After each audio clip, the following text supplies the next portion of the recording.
നമുക്ക് അലീനയുടെയും മനുഷ്യങ്ങളുടെ ഇന്നത്തെ നല്ലൊരു വിശേഷം കേട്ടാലോ? അങ്ങനെ ഇന്നത്തെ വിശേഷത്തില് ബാലേന്ദ്രൻ ഹോസ്പിറ്റലിൽ നിന്ന് വീട്ടിലേക്ക് വരുവാണ്. ഈ സമയത്ത് വൈജയന്തിക്ക് നല്ല ദേഷ്യം. വൈജയന്തി ചോദിച്ചു, അല്ല ഇതെന്താ ബാലേന്ദ്രൻ ഇത്ര താമസിച്ച? പാതിരാത്രി ആയല്ലോ.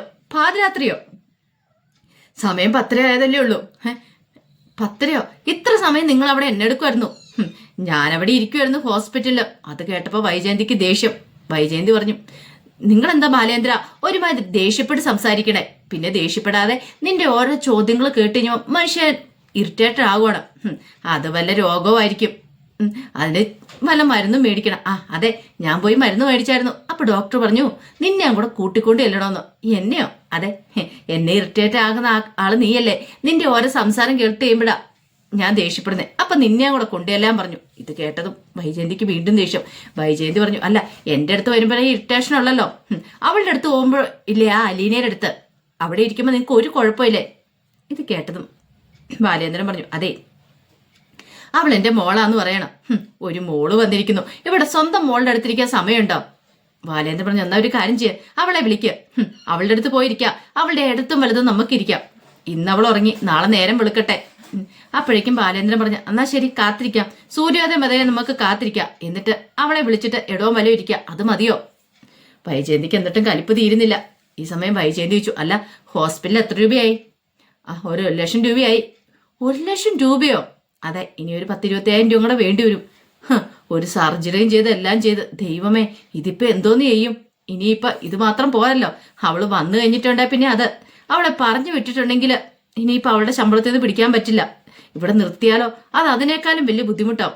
ഈ സമയത്ത് ബാലേന്ദ്രൻ പറഞ്ഞു, വൈജയ് നമ്മളെ വീട്ടിൽ ജോലി ചെയ്യുന്ന പെൺകുട്ടി അവൾക്ക് ഈ കുടുംബത്തിൽ വെച്ച് എന്തേലും ദുരന്തം ഉണ്ടായിട്ടുണ്ടെങ്കിൽ നമ്മൾ വേണം അവളുടെ കാര്യങ്ങളൊക്കെ നോക്കാനായിട്ട്. അത് നിനക്കറിയത്തില്ലേ? ഇനിയിപ്പൊ അതിന്റെ ഒരു കുറവും കൂടെ ഉള്ളൂ എന്ന് പറഞ്ഞ് വൈജയന്തി കിടന്ന് ദേഷ്യപ്പെടുവാണ്. ആ സമയം ബാലേന്ദ്രൻ പറഞ്ഞു, നിന്നോട് പറഞ്ഞിട്ട് കാര്യമില്ല, അല്ലെങ്കിലും നിന്നിൽ നിന്ന് ഇത്രയൊക്കെ പ്രതീക്ഷിച്ചാൽ മതി എന്ന് പറഞ്ഞിട്ട് ദേഷ്യപ്പെട്ട് അങ്ങോട്ടേക്ക് ബാലേന്ദ്രൻ കയറിപ്പോയി. ഈ സമയത്ത് കൃഷ്ണമോള് സ്കൂളിൽ പോകാൻ റെഡിയായി. പിന്നീട് കൃഷ്ണമോളുടെ കയ്യിലിരുന്ന ഡ്രസ്സൊക്കെ കൃഷ്ണമോൾ അലീനയുടെ ബാഗിലേക്ക് കൊണ്ടുപോയി വെക്കുവാണ്. അപ്പോഴേക്കും അലീന ചോദിച്ചു, ഇതെന്താ ഇത് ഈ ബാഗിലേക്ക് വെക്കുന്നേ? അതെ, ഈ ബാഗിൽ ഇതിരുന്നോട്ടെ, വൈകുന്നേരം ഞാൻ ഇങ്ങോട്ടേക്കല്ലേ വരുന്നേ. ഇങ്ങോട്ടേക്കോ? അപ്പൊ വീട്ടിലേക്ക് പോകുന്നില്ലേ? പിന്നെ ഞാൻ വീട്ടിലൊന്നും പോകുന്നില്ല, ഞാൻ അലീന ചേച്ചിയുടെ അടുത്തേക്കേ വരുന്നുള്ളൂ. ഇത് കേട്ടതും അലീന ചിരിക്കുകയാണ്. ആ സമയത്ത് അലീന ചോദിച്ചു, അല്ല മോൾക്ക് ആഹാരം കഴിക്കണ്ടേ? അതൊക്കെ ഒന്നെങ്കിൽ അച്ഛൻ വരും, അല്ലെങ്കിൽ മനുവേട്ടൻ വരും. അവര് ക്യാൻറ്റീനിൽ നിന്ന് മേടിച്ചു തന്നോളൂ. പിന്നെ എനിക്കിവിടുന്ന് സ്കൂളിലേക്ക് നടന്നു പോകാനുള്ള ദൂരമല്ലേ ഉള്ളൂ, ഞാൻ പോയിക്കോളാം. അങ്ങനെ സംസാരിച്ചുകൊണ്ടിരിക്കുന്ന സമയത്ത് മണിശങ്കർ വരുന്നേ. മണിശങ്കർ IPS വന്നല്ലോ. മണിശങ്കർ IPS? നീ എന്താടി എനിക്ക് IPS പദവി തന്നോ? അതല്ല, ഇൻഫോം പാർക്ക് സർവീസ്. മനസ്സിലായി. അങ്ങനെ ഇപ്പോഴല്ലേ കാര്യങ്ങൾ മനസ്സിലാവുന്നേ. ഈ സമയത്ത് അലീന ചിരിക്കുകയാണ്. അപ്പോഴേക്കും മണിശങ്കർ പറഞ്ഞു, ഇപ്പൊ എങ്ങനെയുണ്ട്? കുഴപ്പമില്ല, കുറവുണ്ട്. പിന്നീട് അലീന പറഞ്ഞു, അതെ കൃഷ്ണമോളെ ക്യാൻറ്റീനിൽ നിന്ന് കൊണ്ടുപോയിട്ട് സ്കൂളിലേക്ക് പറഞ്ഞോണോ? അതാണോ? അല്ല ഇന്നലെ രാത്രി ഇവളെ എങ്ങനെ സഹിച്ചു? ഇവളെ സഹിക്കാനോ? ഇവളെന്റെ അനുജത്തിക്കുട്ടിയല്ലേ, എനിക്കതും കൊണ്ട് കുഴപ്പമില്ല, ഞങ്ങൾ രണ്ടുപേരും കൂട്ടാ. അത് കേട്ടപ്പം മനുഷ്യങ്കർ ഒന്ന് ചിരിച്ചു. പിന്നീട് കൃഷ്ണനോട് പറഞ്ഞു, എന്താ ബാ, നിന്നെ ക്യാൻറ്റീനിൽ കൊണ്ട് എന്തെങ്കിലും മേടിച്ചെന്ന് നിന്നെ ഞാൻ അങ്ങോട്ടേക്ക് ഇറക്കി വിടാം എന്ന് പറഞ്ഞിട്ട് കൃഷ്ണമോളെ കൊണ്ട് പോവാണ്. കൃഷ്ണമോളെ യാത്രയൊക്കെ പറഞ്ഞിട്ട് അങ്ങോട്ട് പോന്നേ. അപ്പോഴേക്കുമാണ് ഡോക്ടർ അങ്ങോട്ടേക്ക് വരുന്നത്. ഡോക്ടർ വന്നിട്ട് അലീനയെ ചോദിച്ചു, ഇപ്പൊ എങ്ങനെയുണ്ട്? കുഴപ്പമില്ല ഡോക്ടറെ. അല്ല ഇന്നലത്തെക്കാളും പെയിനൊക്കെ കുറവുണ്ടാവും? നല്ല കുറവുണ്ട്. അതെ, കോൺഫിഡൻസ് ലെവൽ എങ്ങനെയാ? അത് കുഴപ്പമില്ല, അങ്ങനെ തന്നെ വേണം, കോൺഫിഡൻസ് വേണം, എങ്കിൽ മാത്രം നമുക്ക് ഈ കിടപ്പിൽ എഴുന്നേക്കാനായിട്ട് പെട്ടെന്ന് പറ്റുള്ളൂ. പിന്നീട് ഡോക്ടർ പരിശോധിക്കുക. അതിനുശേഷം പറഞ്ഞു, അത് നേരെ എഴുന്നേക്കല്ലേ, ചെരിഞ്ഞിട്ടൊക്കെ വേണം എഴുന്നേക്കാനായിട്ട്. കാരണം നേരെ എഴുന്നേറ്റിട്ടുണ്ടെങ്കിൽ ചിലപ്പോൾ പെയിൻ ഇത്തിരി കൂടുതലായിരിക്കും, മുറിവ് വലിയുമ്പോഴേ എന്ന് പറഞ്ഞിട്ട് പിന്നെ അലീനെ പതുക്കെ നേഴ്സിനോട് പറഞ്ഞ് പിടിച്ചെഴുന്നേൽപ്പിക്കാൻ പറഞ്ഞു. അലീനെ പതുക്കെ ചെരിഞ്ഞ് എഴുന്നേറ്റു. അതിനുശേഷം പ്രഷറും അങ്ങനെയുള്ള കാര്യങ്ങളെല്ലാം നോക്കുകയാണ്. എല്ലാം ഓക്കെയാണ്. പിന്നീട് 2 റൗണ്ട് ഒന്നും നടത്തിക്കുകയാണ്. അതിനുശേഷം പറഞ്ഞു, അതെ ഇനിയിപ്പോൾ ഇങ്ങനെ നടക്കണം എഴുന്നേറ്റ് പതുക്കെ. ചിലപ്പോൾ കുറച്ച് വലിച്ചിലും കാര്യങ്ങളൊക്കെ ഉണ്ടാവും, അത് സ്വാഭാവികമായിട്ടുണ്ടാകുന്നതാണ്. പിന്നെ കൂടുതൽ വേദനയുണ്ടെങ്കിൽ പറയണം. ഇങ്ങനെ പോവുകയാണെങ്കിൽ 2 ദിവസത്തിനുള്ളിൽ തന്നെ ഡിസ്ചാർജ് ചെയ്യാം. ശരി ഡോക്ടറെ. പിന്നെ അറിയാലോ, നമ്മുടെ മനസ്സാണ് ഏറ്റവും പ്രധാനം. അങ്ങനെയൊക്കെ കോൺഫിഡൻസ് കൊടുത്തിട്ട് ഡോക്ടർ അങ്ങോട്ടേക്ക് പോയി. അപ്പോഴേക്കും മണിശങ്കർ വന്നു. മണിശങ്കർ വന്നു കഴിഞ്ഞപ്പം അലീന ചോദിച്ചു, അല്ല കൃഷ്ണമോളെ പറഞ്ഞു കേട്ടോ? അവള് പോയി, സ്കൂളിലേക്ക് പോയി. പിന്നീട് അലീനയോട് ചോദിച്ചു, അല്ല നിനക്ക് ആരെയും വിളിക്കണമെന്നുണ്ടോ? ഇത് കേട്ടപ്പം അലീന പറഞ്ഞു, അതെ മുത്തശ്ശിനെ ഒന്ന് വിളിച്ചോളാൻ പറയണ. അങ്ങനെ എന്ത് ചെയ്യണം? മുത്തശ്ശിയെ ഫോൺ വിളിച്ച് കൊടുക്കുക. അലീന മുത്തശ്ശിയെ വിളിക്കുക. മുത്തശ്ശിക്ക് ഭയങ്കര വിഷമം. മുത്തശ്ശി മോളെന്നും പറഞ്ഞ് വിളിക്കുകയാണ്. എൻ്റെ മോളെ, നിന്റെ ഈ ശബ്ദം ഒന്ന് കേൾക്കാഞ്ഞിട്ട് എനിക്ക് എത്രമാത്രം വിഷമായെന്നറിയാവോ? നിനക്കിത് എന്തു പറ്റിയതാ മോളെ? എനിക്കാണെങ്കിൽ ഒന്നും വിശ്വസിക്കാൻ പോലും പറ്റുന്നില്ല. എന്താ മോളെ, നീ എന്താ ഒന്നും മിണ്ടാത്തെ? എനിക്കൊരു കുഴപ്പമില്ല മുത്തശ്ശി, എനിക്കറിയാം നിന്റെ വിഷമം എനിക്ക് മനസ്സിലാവുന്നുണ്ട്. നീ കസാരെന്ന് കാല് തെറ്റി വീണില്ലേ, ഇത് ഞാൻ വിശ്വസിക്കണം? ഒരു കാരണവശാലും ഞാൻ വിശ്വസിക്കില്ല. അല്ല മുത്തശ്ശിയോട് അവിടെയുള്ളവർ പറഞ്ഞില്ലായിരുന്നോ? എന്ത്? അല്ല ഞാൻ വീണത്. നീ വീണെന്നുള്ള ശരിയാ, പക്ഷെ കാല് തെറ്റി വീണെന്ന് ഞാൻ വിശ്വസിക്കില്ല. ആ സമയം അലീന പറഞ്ഞു, അത് മുത്തശ്ശി എന്താ മോളെ, എന്താന്ന് വെച്ചാൽ പറ. അല്ലെങ്കിൽ വേണ്ട, ഇപ്പൊ നീ പറയണ്ട. നീ വന്നതിന് ശേഷം എന്നോട് പറഞ്ഞാൽ മതി.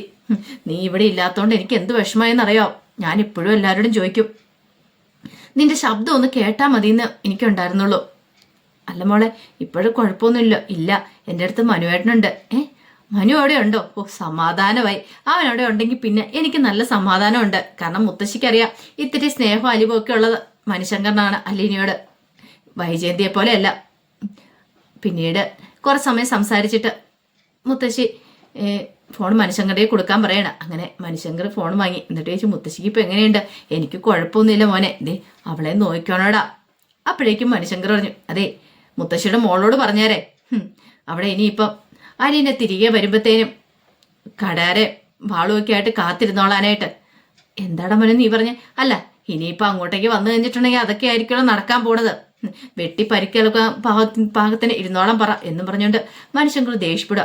അപ്പോഴേക്കും മുത്തശ്ശി പറഞ്ഞു, അങ്ങനെയൊന്നും ഉണ്ടാകത്തില്ലടാ മനു, ഇനിയിപ്പോൾ അവൾ അങ്ങനെയും ചെയ്യത്തില്ല. പിന്നെ മുത്തശ്ശിയുടെ മോളല്ലേ, നമുക്കറിയാലോ. ശരി, എന്നാൽ 2 ദിവസത്തിനോട് ഡിസ്ചാർജ് ആവുമായിരിക്കും അലീന എന്നൊക്കെ പറഞ്ഞിട്ടാണ് മനുശങ്കർ കോള് കെട്ടിയുന്നത്. പിന്നീട് മനുശങ്കർ ചോദിച്ചു, അല്ല നിനക്കിനി ആരെങ്കിലും വിളിക്കാനുണ്ടോ? എനിക്ക് അങ്ങനെ ആരും വിളിക്കാനില്ല. അല്ല നീ രേവതിക്കുട്ടിയെ വിളിച്ചായിരുന്നോ? രേവതിക്കുട്ടിയെ വിളിച്ച് വിവരം പറഞ്ഞായിരുന്നോ? ഇല്ല, അവളെ വിളിച്ചില്ല. എന്നാ പിന്നെ അവളെ വിളിക്ക്. എൻ്റെ ഫോണിനകത്ത് അവളുടെ നമ്പർ ഞാൻ സേവ് ചെയ്തിട്ടുണ്ട്. ഞാൻ എടുത്തരണം. വേണ്ട, ഞാൻ എടുത്തോളാം. പിന്നീട് അലീനയ്ക്ക് ഫോൺ കൊടുത്തു. അലീന നമ്പറൊക്കെ എടുത്ത് കഴിഞ്ഞപ്പം മനു പറഞ്ഞു, ഒരു കാര്യം ചെയ്യാം, ഞാൻ നിനക്കുള്ള ചായ വാങ്ങിച്ചോണ്ട് വരാം, നീ അപ്പുറത്തേക്ക് ഫോൺ ചെയ്യ എന്നൊക്കെ പറഞ്ഞുകൊണ്ട് മനുശങ്കർ അങ്ങോട്ടേക്ക് പോയി. ആ സമയത്ത് അലീന രേവതിക്കുട്ടിയെ വിളിക്കുകയാണ്. രേവതിക്കുട്ടിക്കാണ് ഭയങ്കര സങ്കടം. അലീനെ വിളിച്ചു കഴിഞ്ഞപ്പം രേവതിക്കുട്ടി ചോദിച്ചു, ചേച്ചി ഇത് എന്ത് പരിപാടിയാണ് കാണിച്ചേ? ഞാൻ ചേച്ചിയോട് പിണക്ക, ഞാൻ മിണ്ടത്തില്ല. എന്താ മോളെ? പിന്നെ ഇപ്പൊ വിളിക്കാന്ന് പറഞ്ഞ് തിരികെ പോയിട്ട് ചേച്ചി പിന്നെ എന്നെ വിളിച്ചിട്ട് പോലുമില്ല. ഇതെന്ത് പരിപാടിയാ? അത് പിന്നെ മോളെ വേണ്ട കൂടുതലൊന്നും പറയണ്ട. ഞാനിവിടെ ചേച്ചി വിളിക്കാത്തപ്പം ഇവിടെ മാമച്ചനങ്ങളോട് എല്ലാവരോടും പറഞ്ഞ് ചേച്ചി വിളിച്ചില്ലെന്ന്. അവരൊക്കെ എന്നെ കളിയാക്കി. ഒരു ദിവസം വിളിച്ചില്ലെന്ന് ഓർത്തുകൊണ്ട് ഒന്നും സംഭവിക്കാൻ പോകുന്നില്ലെന്ന്. അത് കേട്ടപ്പോൾ അലീന പറഞ്ഞു, അതെ മോള് വിഷമിക്കണ്ടല്ലോ എന്ന് കരുതിയിട്ടാണ് ഞാൻ പറയായിരുന്നത്. എന്ത്? അതെ ഒരു കാര്യമുണ്ട്, മോള് വിഷമിക്കരുത്. ചേച്ചി കാര്യം എന്താ വെച്ചാൽ പറ. ഇപ്പം ഞാൻ പാലായിലൊരു ഹോസ്പിറ്റലാണ്. ഹോസ്പിറ്റലോ? എന്തു പറ്റിയ ചേച്ചി? ചേച്ചിക്ക് എന്താ പറ്റിയത്? എനിക്ക് തോന്നിയായിരുന്നു ചേച്ചിക്ക് എന്തോ സംഭവിച്ചിട്ടുണ്ട്. അല്ല ചേച്ചി എന്നെ വിളിക്കൂന്ന്. അത് കേട്ടപ്പോൾ അലീന പറഞ്ഞു, അത് പിന്നെ എനിക്കൊരു അപകടം ഉണ്ടായി. അന്ന് നിന്നെ ഞാൻ വിളിച്ചില്ലേ? ഞാൻ വിളിച്ചിട്ട് പറഞ്ഞില്ലേ രോഹിത്ത് വന്നിട്ടുണ്ട്, ഞാൻ പിന്നെ വിളിക്കാമെന്ന് പറഞ്ഞിട്ട് കോള് കട്ട് ചെയ്തില്ലേ? അത് കഴിഞ്ഞ് ഞാൻ ചേച്ചിനെ കുറേ തവണ വിളിച്ചു, ചേച്ചി കോൾ എടുത്തുമില്ല. അതിനുശേഷം ചില സംഭവങ്ങളൊക്കെ ഉണ്ടായി. രോഹിത്ത് വന്നു നാരങ്ങാവെള്ളം ചോദിച്ചതും പിന്നെ ഹരിശങ്കറെ വിളിച്ച് മുറിക്കകത്തിരുത്തിയുള്ള എല്ലാ കാര്യങ്ങളും പറയണം. അപ്പോഴേക്കുമാണ് ബാലേന്ദ്രൻ അങ്ങോട്ടേക്ക് വരുന്നത്. ബാലേന്ദ്രൻ വന്നപ്പോൾ കഥ കുറച്ച് തുറന്നു കിടക്കുക. അങ്ങനെ അകത്തേക്ക് കയറാൻ തുടങ്ങുമ്പോഴത്തേനാണ് ഈ സംസാരം കേൾക്കണേ. പിന്നീട് അലീന പറയാ, എൻ്റെ സ്വന്തം ചോരയല്ലേ, അപ്പൊ പിന്നെ ഞാൻ എങ്ങനെ ഒറ്റ കൊടുക്കണേ? ചേച്ചിക്ക് എന്നാലും വെറുതെ വിടാൻ പാടില്ലായിരുന്നു. ഇതങ്ങനെ വെറുതെ വിട്ടിട്ട് കാര്യമില്ലായിരുന്നു. അല്ല മോളെ, എനിക്ക് അങ്ങനെ ചെയ്യാൻ പറ്റുമോ? കാരണം എന്തേലും സംഭവിച്ചു പോയിട്ടുണ്ടെങ്കിൽ അച്ഛനും അമ്മയും എല്ലാവരും വിഷമിക്കൂലേ? എൻ്റെ സ്വന്തം കൂടപ്പിറപ്പുകളാന്ന് അറിഞ്ഞിട്ടല്ലേ ഞാൻ ഇങ്ങോട്ടേക്ക് വന്നത്. അപ്പൊ അവർക്ക് എന്തേലും സംഭവിച്ചാൽ പിന്നെ എനിക്ക് വിഷമാവില്ലേ? അല്ലെങ്കിൽ പിന്നെ എനിക്ക് പറയായിരുന്നു, പോലീസിനോട് മൊഴി കൊടുക്കായിരുന്നു എന്താ ശരിക്കും സംഭവിച്ചെന്നുള്ളത്. അങ്ങനെ പറഞ്ഞിട്ടുണ്ടെങ്കിൽ പിന്നെ അവരെല്ലാരും വേദനിക്കുന്നു കരുതി മാത്രമാണ് ഞാനൊന്നും പറയായിരുന്നേ. ഇതെല്ലാം കേട്ട് പുറത്തു നിന്ന് ബാലേന്ദ്രന് എന്ത് ചെയ്യണമെന്നറിയില്ല. ബാലേന്ദ്രന് വല്ലാത്തൊരവസ്ഥ, അവിടെ നിൽക്കാൻ പോലും തോന്നിയില്ല. അപ്പൊ ഇത്രയും വലിയ ദുരന്തമാണ് സംഭവിച്ചേ. അത് മാത്രമല്ല അവള് സ്വന്തം ചോരയാന്ന്. അപ്പൊ അവള് വൈജയന്തിയുടെ മോളാണോ? ദൈവമേ, അതൊക്കെ ഓർത്തപ്പോൾ ബാലേന്ദ്രന് അകത്തേക്ക് കയറാൻ തോന്നിയില്ല. ബാലേന്ദ്രൻ പതുക്കെ പുറത്തേക്ക് വന്നു. അവിടെ ആ തൂണയിലൊക്കെ പിടിച്ചു അവിടെ വന്നൊരു കസേരയിൽ ഇരിക്കുകയാണ്.